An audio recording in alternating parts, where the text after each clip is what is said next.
You're listening to the Jewish Entrepreneur Podcast with Debbie Sasson, episode 102. Welcome to the Jewish Entrepreneur Podcast. I'm your host, Debbie Sasson. I went from being a financial advisor, author, and chronic under-earner to building my business to six figures as a financial planner and money mindset coach, and then onto multiple six figures as a full-time money and business coach. I help entrepreneurs create money-making businesses and build wealth using sales and money mindset strategies and in alignment with authentic Jewish values. Now, let's dive in to today's show. Hello, my business owners, and welcome back to the podcast. I have a very focused podcast episode for you today about 3 selling mistakes that I see my clients make over and over again, and I'm going to give you the fixes for those mistakes.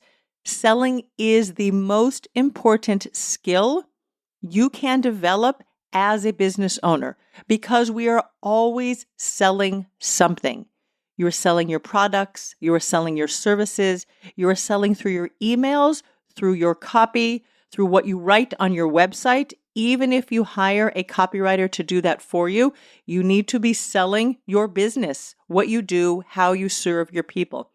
Being able to close your sales conversations more quickly, increasing your conversion ratio from 10 or 20 or 30%, which is the norm in our industry.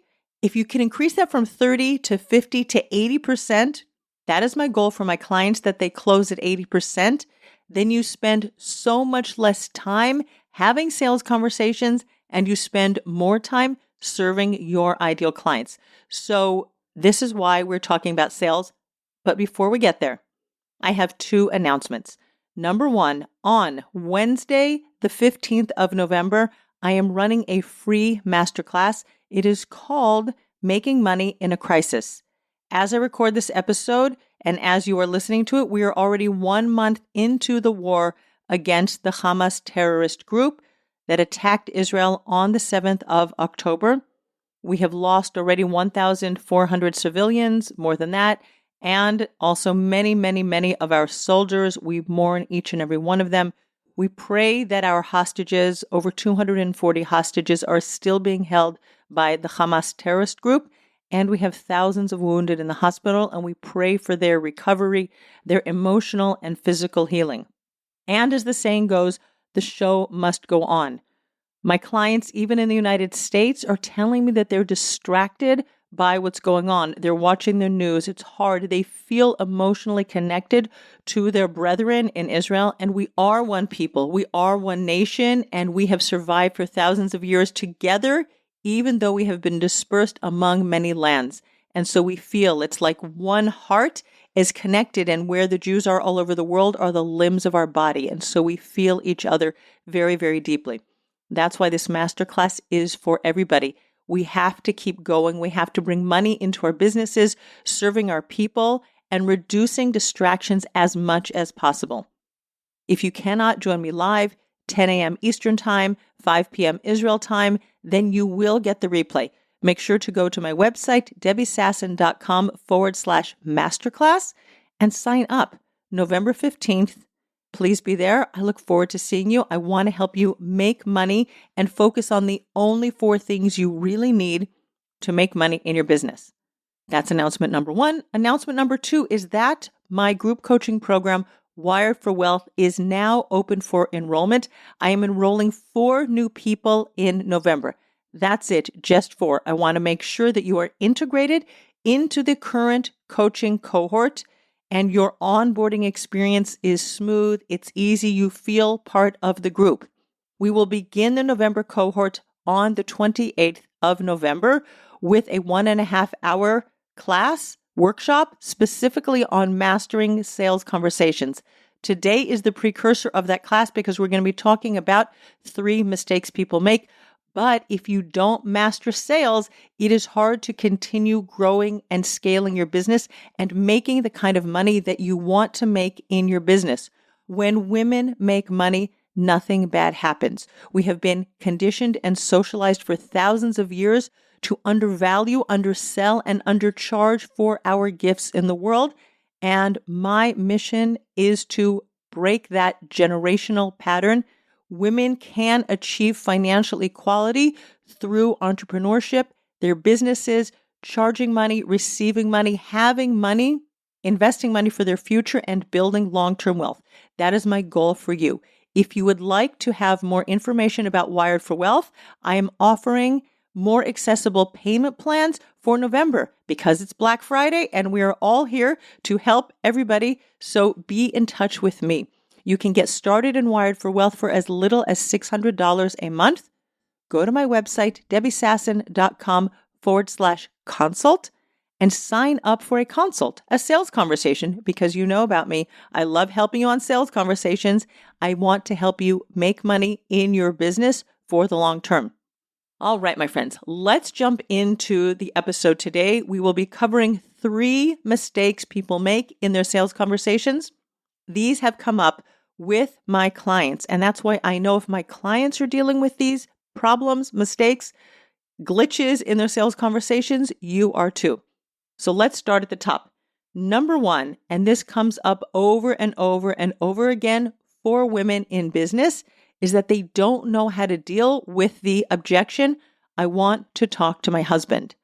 One of my clients even mentioned to me in our Slack channel this week, I want to offer a fast action bonus, and that's mistake number 2. We'll talk about that in a minute. I want to offer a fast action bonus so that she will say yes without consulting her husband.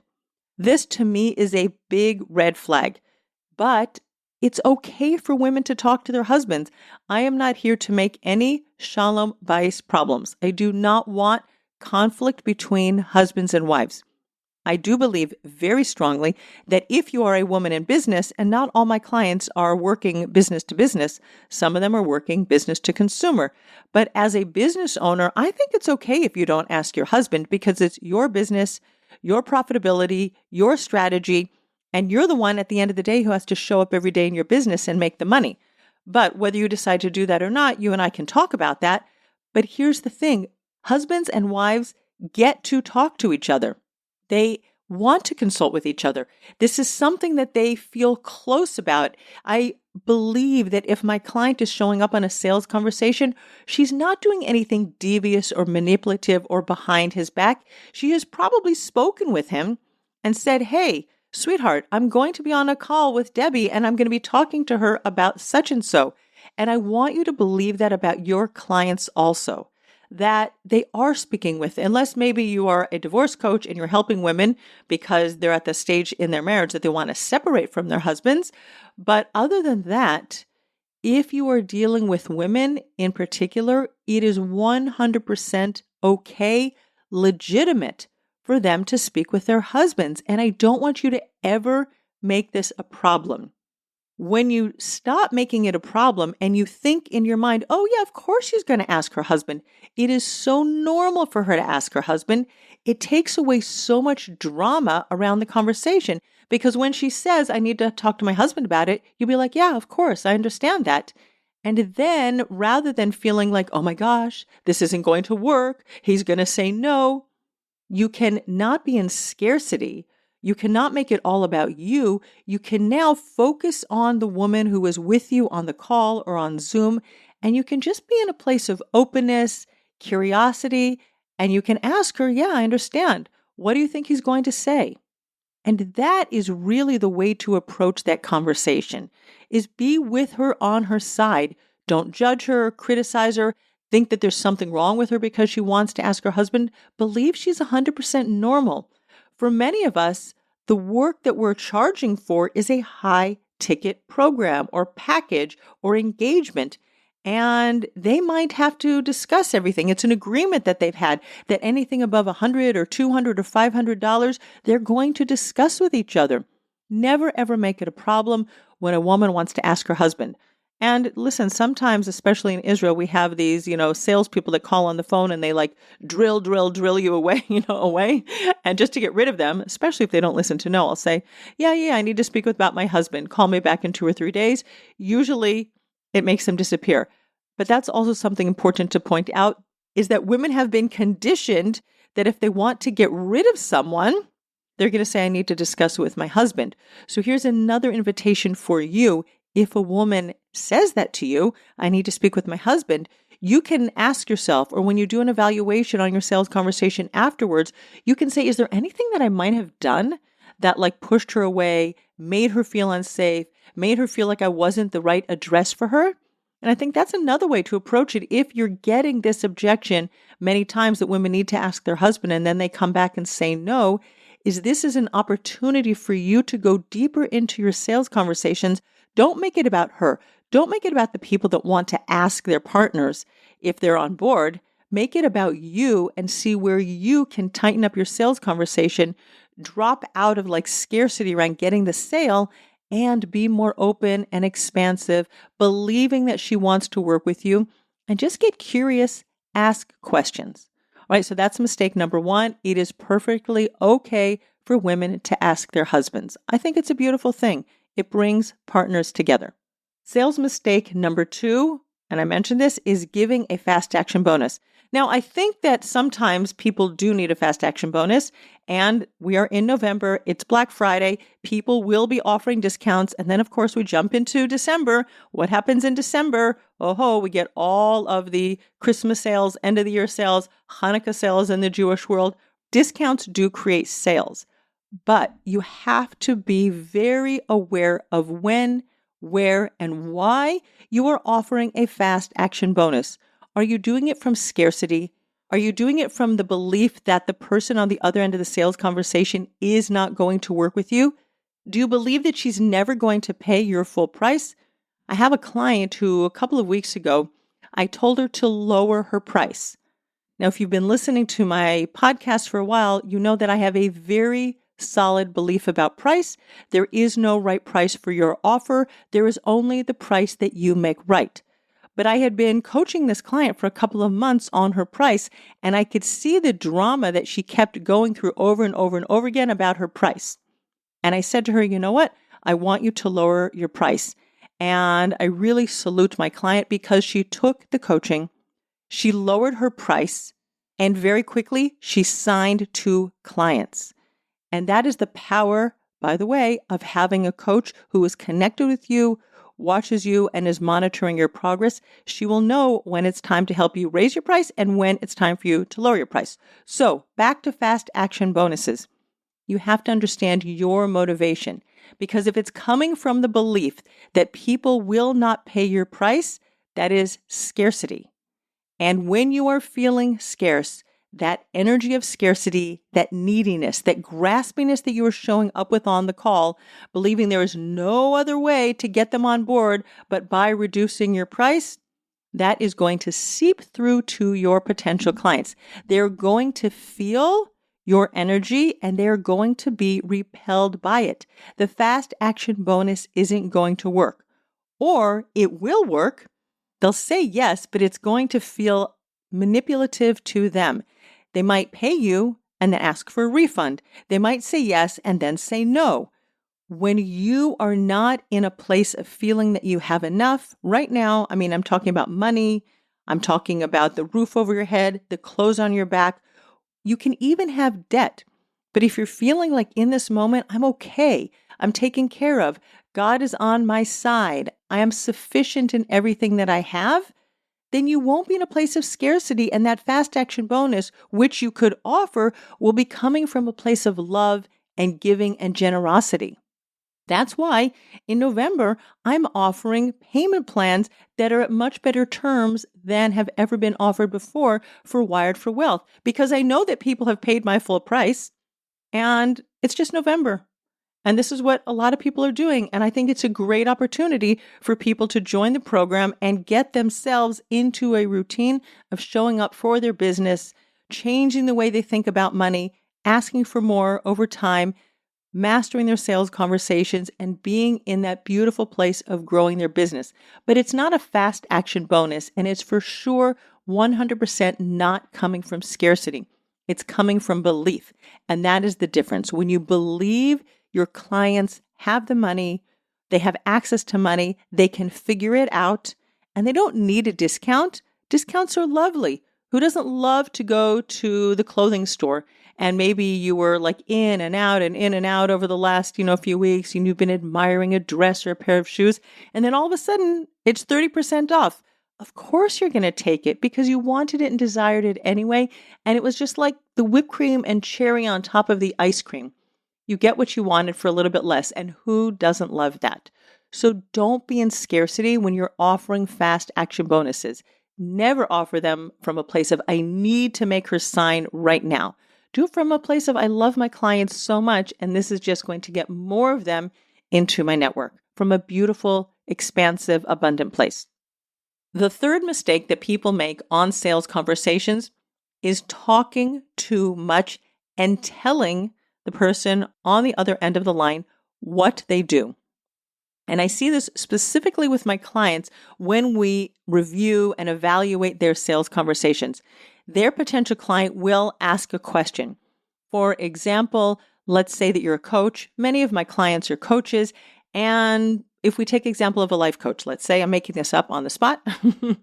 There's a life coach and she helps women with all sorts of issues in her life, maybe in her business, emotional healing, resilience, burnout. And her client, potential client, wants to know what's the difference between coaching and therapy. Now, that is a totally legitimate question, right? Because many people don't know. And I think that the lines between coaching and therapy have been somewhat blurred. Now, therapists are specifically trained in trauma. Coaches are not specifically trained in trauma. We are trauma informed. Many of us, and some coaches are also therapists, but there is a difference. And there is a lot of crossover between what therapists and coaches do. So we're not going to talk about here exactly what the differences are. But when someone is on the line with you and asks, what's the difference? Don't tell them. Don't go into a whole list of why coaching is different from therapy. Ask them a question. Why are you asking? This goes back to the curiosity from both mistake number 2 and 3. When people want to know the difference between what you do and what somebody else does, and this, by the way, can be if you're a website designer, if you're a copywriter, if you are a coach, if you are a strategist, if you help your clients be more productive, right? And they're just asking a question probably because you haven't been specific enough in telling them, describing to them the results that they're going to work on and achieve when they work with you. So they just have more questions. But when you start telling them, I do this and I do this and I do this and I do this, and she does da da da da da, what happens is you get into convincing energy. It doesn't become about openness and expansiveness and helping them to sell themselves really on working with you. You start really hammering away, even if you're doing it in a quiet, gentle voice, right? But when you start telling people, it puts them on the defensive. You probably are missing some information and you want to go back and answer a question with another question. And one of the best things you can do is just say, tell me more, or why do you want to know? Or, what's not clear to you, right? You can ask them questions because there's obviously something in their mind that's a little bit fuzzy or confusing. And when you can bring that up to the surface, when you can ask them more and get more information, then you can actually figure out maybe they actually do need therapy and they don't need to work with a coach. Or maybe they don't need the specific type of service that you offer because they will be better suited by working with someone else.